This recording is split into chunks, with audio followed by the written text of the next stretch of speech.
Well, for what it's worth, I'm an educator, and someone recently changed my mind about education in a very casual and inadvertent way. I have a neighbor who is German. I mean, like off the boat German. She has this super thick accent, and she was hanging around with the neighbors the other night, just barely scraped together some time off. She teaches at the local medical school, and she was saying something about, I'm so worn out. My American students, they just wear me out. And since I'm always ragging about our failing educational system, I kind of braced for some comment about the lazy dummies. But it was the opposite. She has taught in Germany and the United States, and her comments about those two different types of students was amazing. So she explains that in Germany, medical education is free, or I don't know, next to nothing. And she says those students will kind of, cruise on in for 3 months, 6 months, 9 months, whatever, and either it's working for them or it isn't. I mean, either they're a committed person or they're not. And they're as likely as not to just drift off before they graduate or to give themselves to their studies,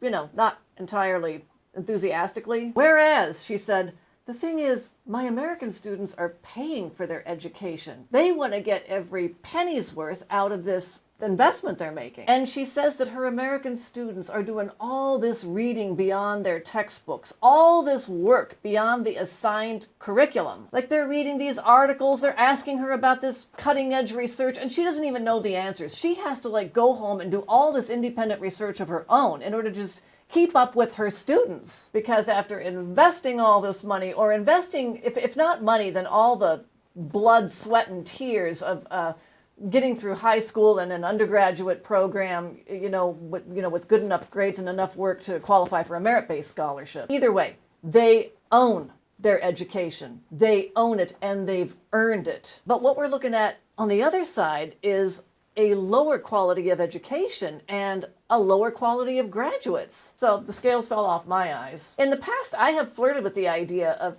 distributing the costs of a college education among taxpayers instead of throwing the costs almost exclusively on the students. Because education is a good investment. It's a good social investment. It's one that governments should put their resources into. But like I say, I'm an educator. I've taught in colleges, universities, and private institutions all over the world, and I have seen the benefits of education, and I've seen people suffering for lack of it. But count me out on free college tuition.